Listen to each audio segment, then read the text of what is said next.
இந்த திருமுனை பிரச்சார கூட்டம் இனிதே நடைபெற்றுக் கொண்டிருக்கிறது.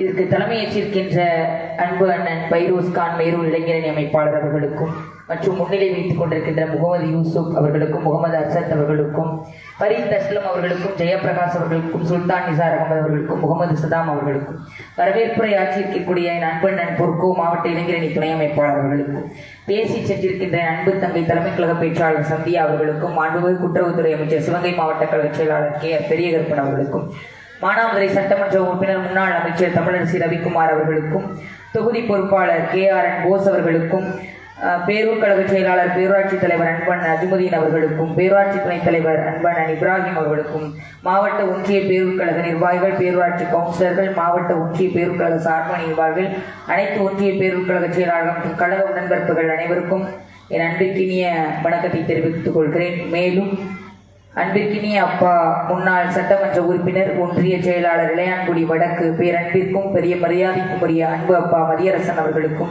நன்றியுரை ஆற்ற இருக்கின்ற அன்பு அண்ணன் இப்ராஹிம் சா அவர்களுக்கும், தமிழரசன் அவர்களுக்கும், காதர் பாட்ஷா அவர்களுக்கும், கருணாகரன் அவர்களுக்கும், அழகேசன் காளிமுத்து அவர்களுக்கும், காதர் இப்ராஹிம் அவர்களுக்கும், மணிமொழியன் அவர்களுக்கும், ஜெயிலாபுதீன் அவர்களுக்கும், ஆலிமுதிரை மலைச்சாமி அவர்களுக்கும், அவுபயாஸ் அவர்களுக்கும், காதரிற்ற தம்பா அவர்களுக்கும், ராஜபாண்டி அவர்களுக்கும், சிவனேசன் அவர்களுக்கும், இந்த கிளைக்கழக செயலாளர்கள், அன்பு உறவுகள் பாலமுருகன் அவர்களுக்கும், கோவிந்தன் அவர்களுக்கும், ராஜாசிஸ் அவர்களுக்கும், ஜீனி முகமது அவர்களுக்கும், அஜ்மல்கான் அவர்களுக்கும், பெண்புல்லா அவர்களுக்கும், பாச்சாஷினி அவர்களுக்கும், மேலும் இந்த தெருமுனை பிரச்சார கூட்டத்தில் இனிதே கலந்து கொண்டிருக்கின்ற என் அன்பு உறவுகளுக்கும், கழக முன்னோடிகளுக்கும், வயதில் மூத்தோர்களுக்கும், என்னிலும் இளையோர்களுக்கும், என் அன்பு உறவுகளான மகளிருக்கும் அன்பு கலந்த வணக்கத்தை தெரிவித்துக் கொள்கிறேன்.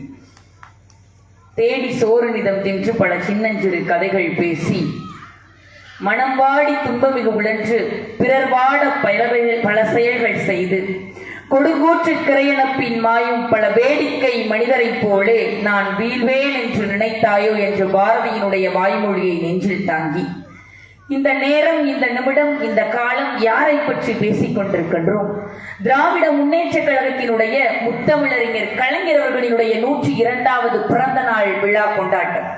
கலைஞர் நம்மிடத்தில் இல்லை, ஆனால் அவரை பற்றி இன்றைய தினம் அவருடைய திட்டங்களை பற்றி பேசிக் கொண்டிருக்கிறோம், புகழ்ந்து கொண்டிருக்கிறோம். என் அன்பு உறவுகள், இந்த இடத்தில் மகளிர் இவ்வளவு நேரம் அமர்ந்திருக்கிறீர்கள்.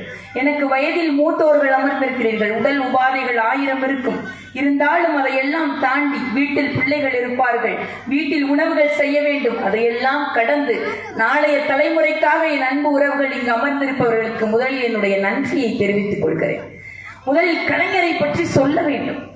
ஏன் என்று சொன்னால், திராவிட முன்னேற்ற கழகம் இன்று மிகப்பெரிய ஒரு ஒப்பற்ற புகழை கொண்டு போய் சேர்த்து கொண்டிருக்கிறது. ஏன் சொன்னா, கலைஞர் அவர்கள் எண்ணற்ற பல திட்டங்களை நம் இடத்தில் கொண்டு சேர்த்திருக்கிறார். தங்கை நிறைய சொன்னார்கள், ஆனால் இந்த இடத்தில் நலத்திட்டத்தை சொல்ல வேண்டும். இருந்தாலும் இந்த இடத்தில் ஒன்றிய மோடி ஆரிய சங் பரிவார் கூட்டத்திற்கு சம்மட்டி அடி கொடுக்க வேண்டும் என்பதற்காகத்தான் நலத்திட்டங்களை கூற வேண்டும். இருந்தாலும் இவர்களை பற்றி நாளைய தலைமுறையும் அறிந்து கொள்ள வேண்டும் என்பதைத்தான் இந்த இடத்தில் கூற இருக்கிறேன். ஏன் சொன்னா, கலைஞர் அவர்கள் சொன்னார், என்ன சொன்னார் தெரியுமா? கோவில்கள் கொடியவர்களினுடைய கூடாரமாகிவிடக் கூடாது என்று சொன்னார். ஏன் அந்த வார்த்தை என்று சொன்னால், என் அன்பு உறவுகள், நீங்கள் சிந்திக்க வேண்டும். இந்த ஒன்றிய மோடி அரசு சங் பரிவார் கூட்டத்தை பற்றி நாம் தெரிந்து கொள்ள வேண்டும். ஏன் என்று சொன்னால், இன்று நம்முடைய கழக தலைவர் முதலமைச்சர் அவர்கள் சொல்கிறார்கள். என்ன சொல்றார் தெரியுமா?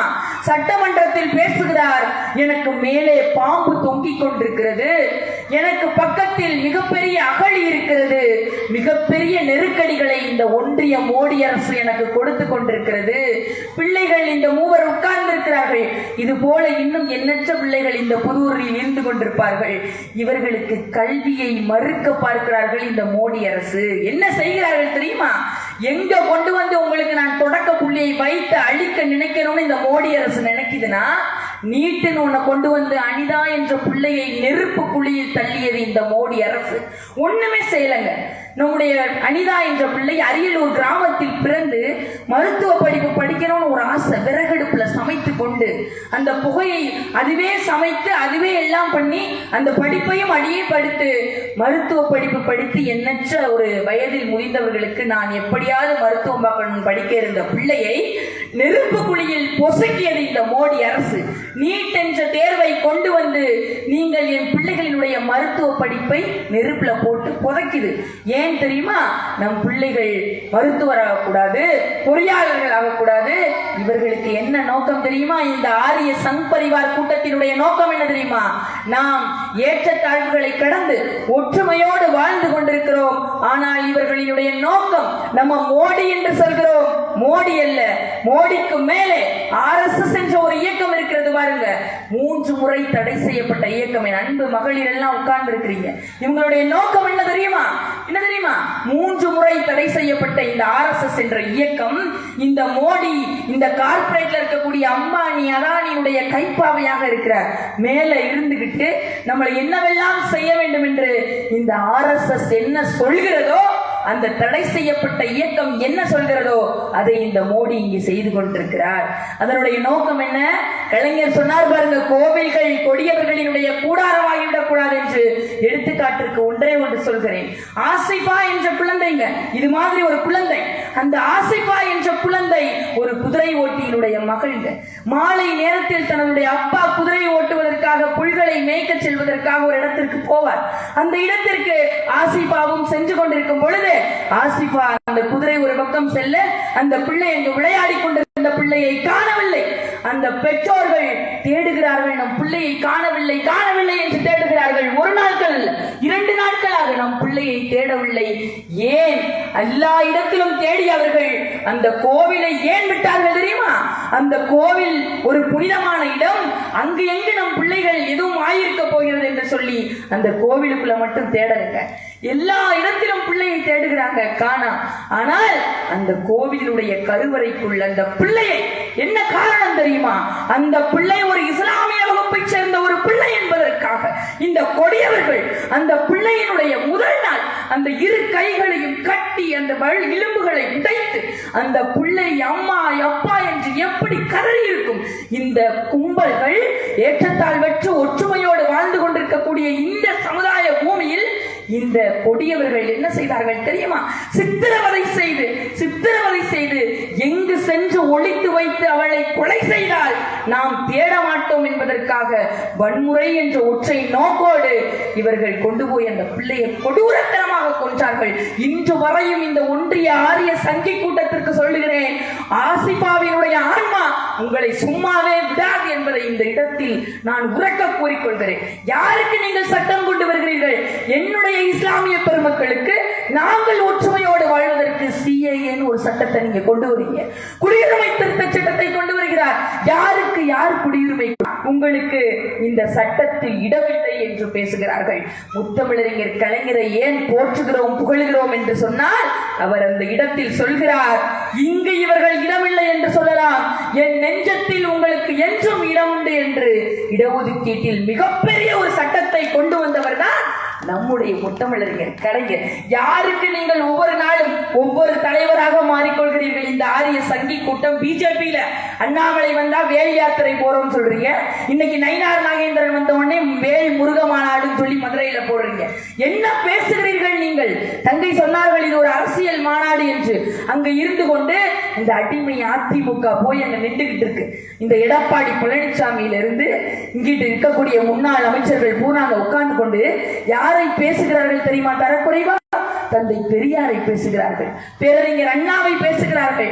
தந்தை பெரியார் அவர்கள் செங்கல்பட்டு மாநாட்டில் பேசும் பொழுது கலைஞருக்கு 5 வயதுங்க. கலைஞருக்கு 5 வயது. என்ன பேசினார் தெரியுமா? நம்முடைய பெண்கள் உரிமையற்றவர்களாக இருக்கிறார்கள், அடுப்பாங்கடையிலே இருக்கிறார்கள், கரண்டியை மட்டுமே வைத்துக் கொண்டிருக்கிறார்கள், அவர்களுக்கு ஒரு உரிமை வழங்க வேண்டும் என்று தந்தை பெரியார் பேசும் பொழுது கலைஞருக்கு 5 வயதுங்க. பின்னாளில் கலைஞர் முதலமைச்சராக வரும் பொழுது அரசாணை விடுகிறார். என்ன தெரியுமா? தந்தை பெரியார் கண்ட கனவை 5 வயது சிறுவன் கேட்டுக்கொண்டிருந்தவர் இன்று பெண்களுக்கு சொத்துரிமை என்று 1989 முதலமைச்சராக இருந்த கலைஞர் அவர்கள் கொண்டு வருகிறார்கள். அப்ப இவங்க நோக்கம் என்ன? ஹெச் ராஜா பேசுறாரு, திருப்பரங்குன்றத்துல மேல போய் உட்கார்ந்துக்கிட்டு யாரு யாரை பிரிக்க பார்க்கிறீர்கள்? நீங்க மேல இருந்து கொண்டு என்ன பேசுகிறார்கள்? இங்கு இதை கலவரத்தை உண்டு செய்து வன்முறையை கொண்டு வந்து ஒன்றை சொல்கிறேன். இந்த RSS நோக்கம் என்ன தெரியுமா? நம்மை பிளவுபடுத்தி வன்முறை செய்து கலவரத்தை உண்டு பண்ணி நம்மிடத்தில் ஒரு சமூக நல்லிணக்கமாக இருந்து கொண்டிருப்பவர்களை நாம் எப்படியாவது ஒரு குழப்பம் செய்ய வேண்டும் என்பது மட்டும்தான் நோக்கம். அடிப்படையா இவங்களை பாருங்க, இவங்களுக்கு எந்த ஒரு கட்டமைப்பும் இருக்காது, எந்த ஒரு அமைப்பின் அடிப்படையில கட்டமைப்பு இருக்காது. எதையாவது ஒண்ணு செய்யணும். திருப்பரங்குன்றம் மலை என்பது எங்கள் மலை, நீ அங்க சென்று உனக்கு என்ன வேலை?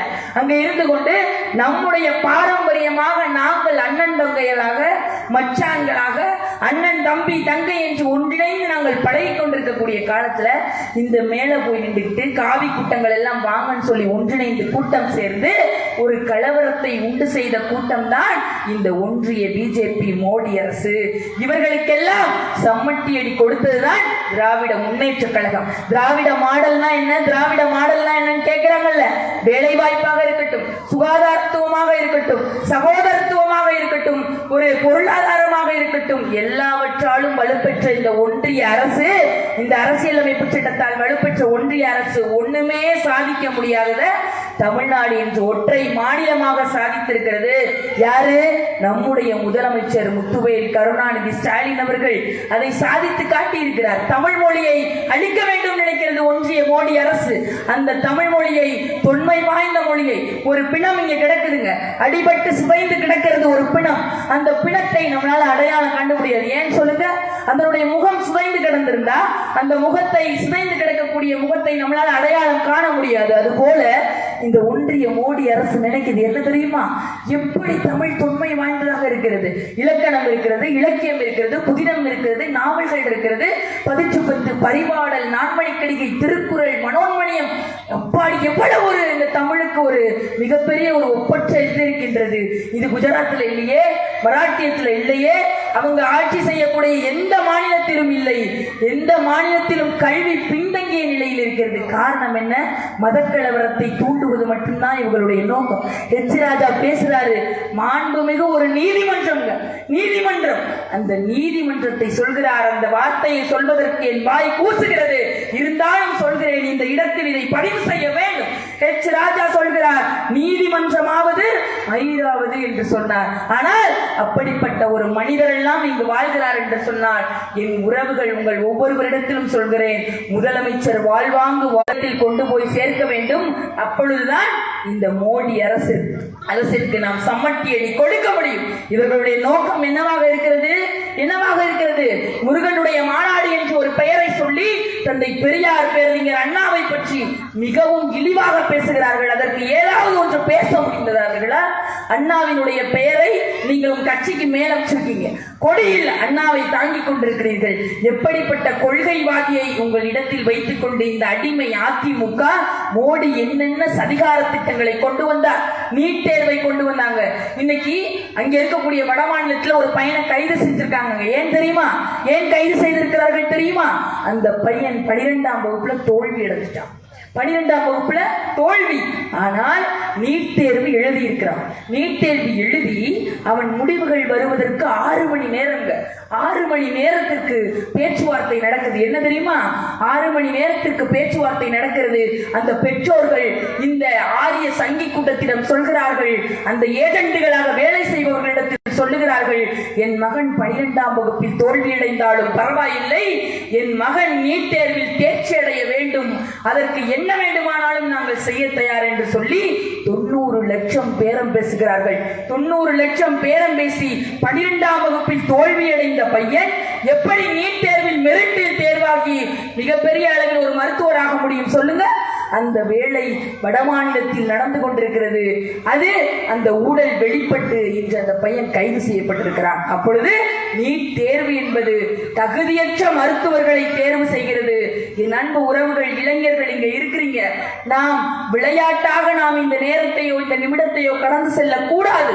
ஏனென்றால் ஒவ்வொரு நிமிடமும் நம் பெண் பிள்ளைகளாக இருக்கட்டும், வருங்கால தலைமுறையாக இருக்கட்டும், பாதுகாப்பில்லாத சூழ்நிலையை இந்த ஒன்றிய மோடி அரசு செய்து கொண்டிருக்கிறது. இன்னைக்கு நாம எல்லாரும் இங்க உட்கார்ந்து இருக்கோம்.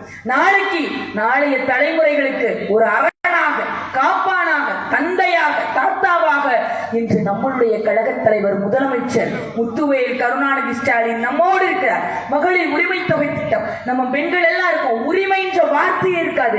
வீட்டில் கூட குரல் எழுப்பி நம்ம பேச முடியாதுங்க. ஆனால் கலைஞர் உரிமை தொகை திட்டம் மாதம் 1000 ரூபாய். இந்த வயதில் முடிந்தவர்கள் உட்கார்ந்து இருக்கீங்க. ஏதோ ஒரு செலவுக்கு, ஒரு மருந்து வாங்குறதுக்கு, பேரன் பேத்திகளுக்கு ஏதோ ஒன்று வாங்கி கொடுக்கறதுக்கு, நான் என் வீட்டுக்கு அருகில் இருக்கக்கூடிய ஒரு வயதான பாட்டி என்னிடத்தில் சொல்கிறார், என் பிள்ளைகள் கூட எனக்கு காசு தருவதில்லை, என் மகனாக, என் பேரனாக, என்னுடைய வரனாக, காப்பானாக தம்பி ஸ்டாலின் எனக்கு மாதம் 1000 ரூபாய் தர்றாருன்னு சொல்றாங்க. எவ்வளவு பெரிய ஒரு மகத்தான மனிதர்னு பாருங்க. வயது 72ங்க, அவருக்கு வயது 72. நேரம் நின்று நான் இந்த பொறுப்பை எனக்கு வழங்கிய பிறகு நான் அவரை சந்திக்கிறேன். அவரை நேரில் பார்க்கும் பொழுது எனக்கு ரொம்ப வியப்பாகிறது. இப்படி ஒரு மனிதரை பார்க்கிறோம் என்று. ஏனென்று சொன்னால் ஓய்வதில்லைங்க, உறங்குவதில்லை. வயது 72 என்று சொல்கிறார்கள். ஆனால் அவர் மனமெல்லாம் மனிதநேயம் இருக்கிறது. மனமெல்லாம் மனிதநேயம், அந்த கழகத்தின் மீதான பேராற்றல். ஏன் சொல்லுங்க, வயதில் 72 வயதானவர்கள் ஒரு நிமிடம் நடந்து செல்ல முடியாது, கால்கள் வலித்துவிடும், உடல் நம்மை தாண்டி மிகவும் சோர்வு நிலைக்கு போய்விடும். ஆனால் அவர் நடந்து கொண்டே இருக்கிறார். மக்களுக்கு என்ன செய்ய வேண்டும் என்று யோசிக்கிறார். ஆண்களை காட்டிலும் பெண்களுக்கு சம உரிமை குடிக்க வேண்டும் என்று நினைக்கிறார். விடியல் பேருந்து பயணத்து திட்டத்தை பற்றி சொன்னாங்க. விடியல் பேருந்து பயணத்து திட்டத்தை பற்றி தங்கை சொன்னாங்க பாருங்க. எவ்வளவு பெரிய மகத்தான திட்டம் தெரியுமா? இன்னைக்கு அந்த அரசு பேருந்துகள்ல மகளிர் போறாங்க.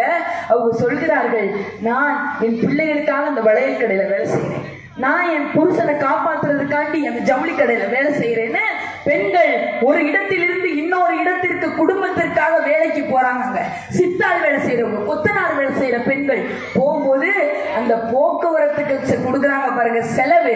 அந்த செலவை என் தம்பி ஸ்டாலின் குறைச்சிருக்கிறாரு, என் மகன் ஸ்டாலின் குறைத்திருக்கிறார் என்று சொல்லி மகளிர் விடியல் பேருந்து பயண திட்டம் என்ற ஒரு மகத்தான திட்டத்தை அந்த பெண்கள் வாழ்த்துகிறார்கள், கொண்டாடுகிறார்கள் என்று சொன்னால் அது நம்முடைய கழக தலைவரைத்தான் சாரும். இது கழக தலைவருக்கானது அல்ல, நம் பிள்ளைகளினுடைய வாழ்வாதாரத்திற்கானது.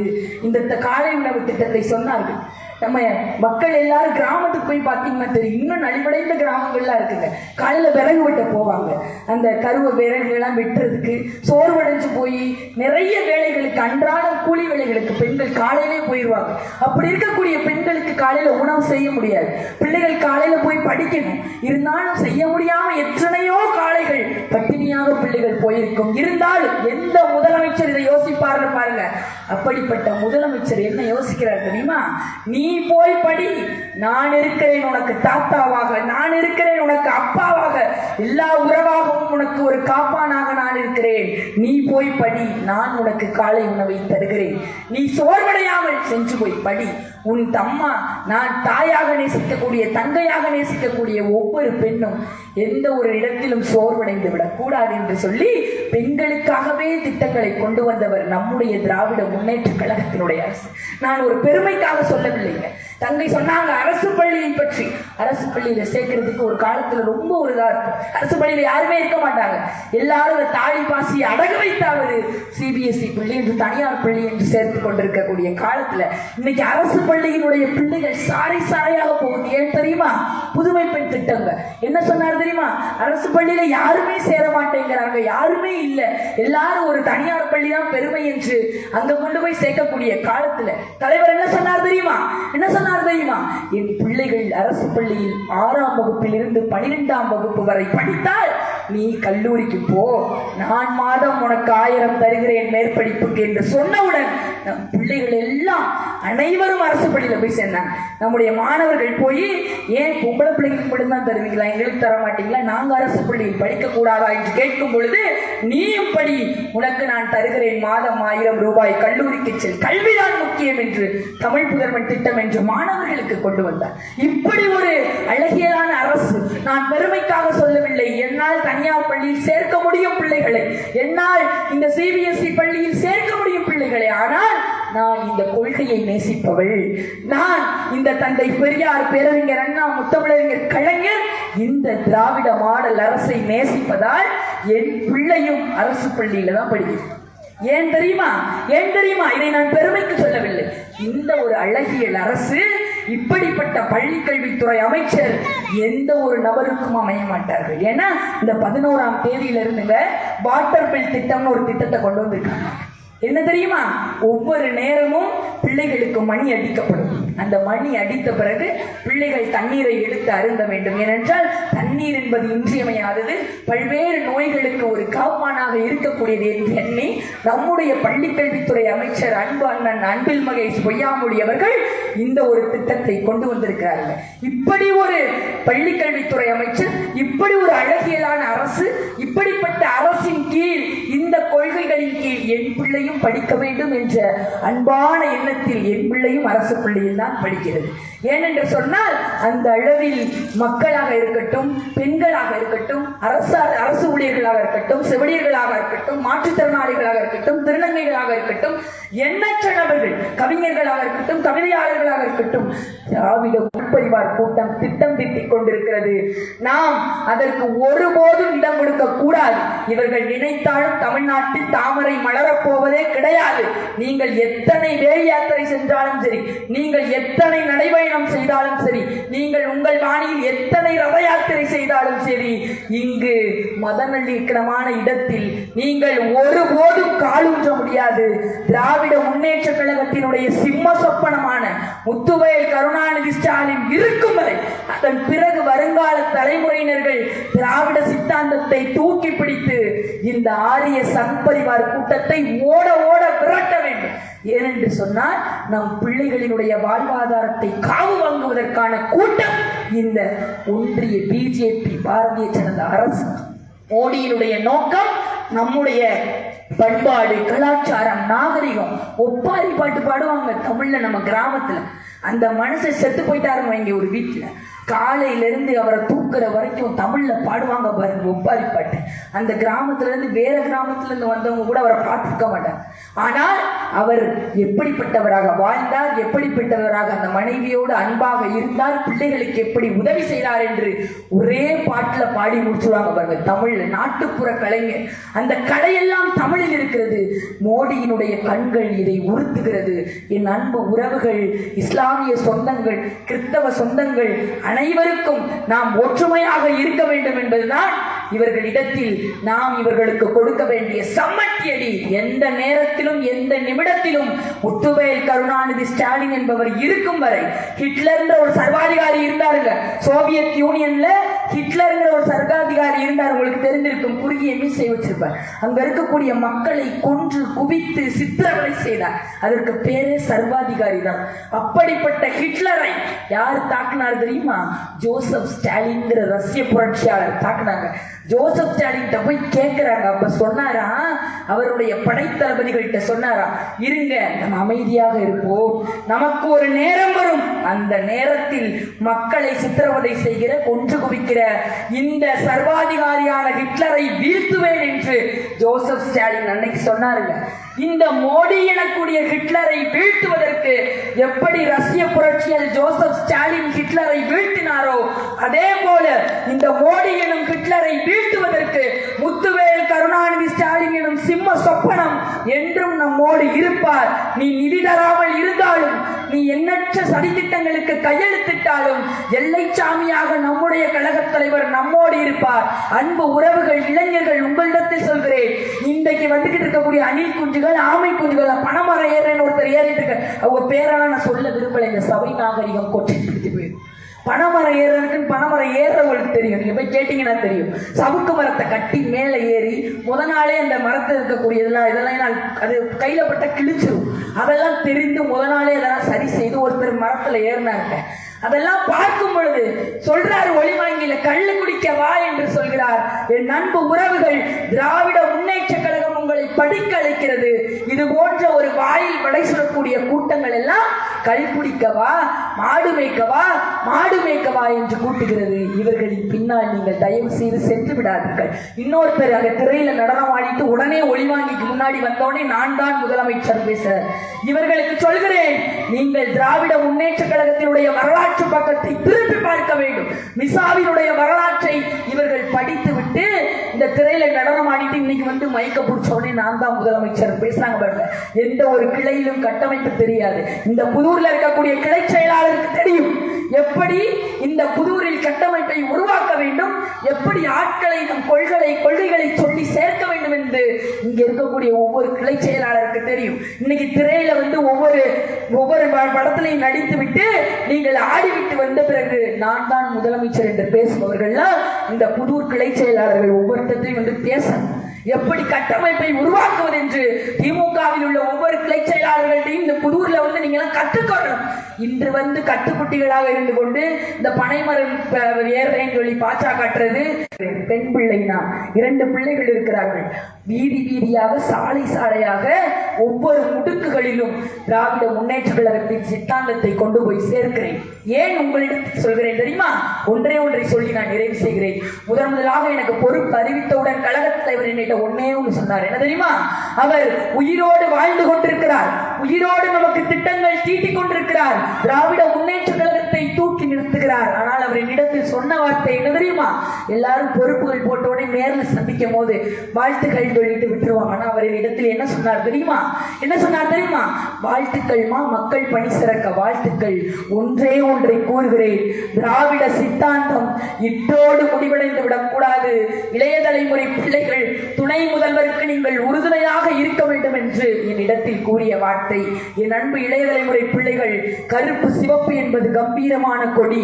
மற்ற கொடிகளில் நாவை வைத்துக் கொண்டு அடிமைத்தனமாக அமித்ஷாவின் பக்கத்தில் உட்கார்ந்து கொண்டு என்ன பேசுவதே என்று தெரியாமல் எடப்பாடி உட்கார்ந்து கொண்டிருக்கிறார். உங்களிடத்தில் சொல்கிறேன், கருப்பை தந்தை பெரியார் தூக்கினார். ஏன் தெரியுமா? பெண்ணுரிமை, சமத்துவம், சகோதரத்துவம், சமதர்மத்துக்கு தூக்கினார். இங்கிட்டு சிகப்பு இருக்கு பாருங்க, காரல் மார்க்ஸ் பாட்டாளி வர்க்கத்திற்காக, உழைக்கும் மக்களுக்காக கருப்பை தூக்கி பிடித்தார். இந்த கருப்பையும் சிவப்பையும் உயர்த்தி பிடிக்கிறது கம்பீரமான இருவண்ண கொடி, கருப்பு சிவப்பு. நாம் திராவிட முன்னேற்ற கழகத்தில் இருக்கிறோம் என்ற கம்பீரம் நமக்கு வர வேண்டும், திராணி வர வேண்டும், தைரியம் வர வேண்டும். இப்படிப்பட்ட கட்சியில் நாம் இருக்கிறோம் என்று ஒவ்வொரு அடிப்படை உறுப்பினர்களுக்கும் நமக்கு தெம்போடு இருக்க வேண்டும். அடுத்த பிள்ளைகளுக்கு நாம் நல்லதை செய்ய போகிறது இந்த அரசு, நல்லதை செய்ய போகிறது இந்த கழகம் என்ற ஒரு உற்சாகம் வர வேண்டும். இளைய தலைமுறை பிள்ளைகள் ஒவ்வொருவருக்கும் சொல்கிறேன், அனைவருக்கும் திருமணமாகும், அனைவருக்கும் பிள்ளைகள் பிறக்கும்.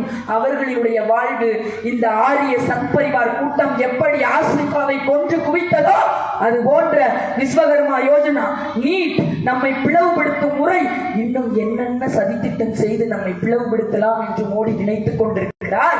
இவர்கள் திட்டம் தீட்டிக் கொண்டிருக்கிறார்கள். காயிதே மில்லத்தை பற்றி ஒன்று சொல்லி முடிக்கிறேன். கண்ணியமிகு காயிதே மில்லத்தை பற்றி உங்கள் என்னை விட உங்களுக்கு அதிகமாக தெரிந்திருக்கும். சட்டமன்றத்தில் காயிதே மில்லத் உரக்க குரல் கொடுக்கிறார். என்ன தெரியுமா? இந்தி திணிப்பை என்றும் எதிர்ப்போம் என்று காயிதே மில்லத் அவர்கள் சட்டமன்றத்தில் கத்துறார்.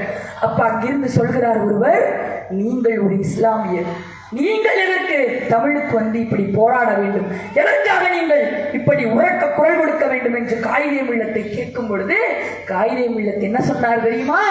நான் அல்லாஹ் என்று சொல்வதற்கு முன்பு அம்மா என்று என்னுடைய தாய்மொழியில் என் அம்மாவை அழைத்தவன். ஆகவே நான் என் உயிர் மொழியை நேசிப்பதற்கு இந்தி திணிப்பை கொண்டு வந்து அகற்ற நிற்கிற எவராக இருந்தாலும் அவர்களை விடமாட்டேன் என்று அன்று காயிதே மில்லத் சொன்னார். அதே போல எண்ணற்ற காயிதே மில்லத் இந்த புதூரிலும் உருவாக வேண்டும். நம் பிள்ளைகள் அழகியலான வடிவத்தில் ஒற்றுமையோடு வாழ வேண்டும் என்று கூடி அண்ணா வழியில் அயரா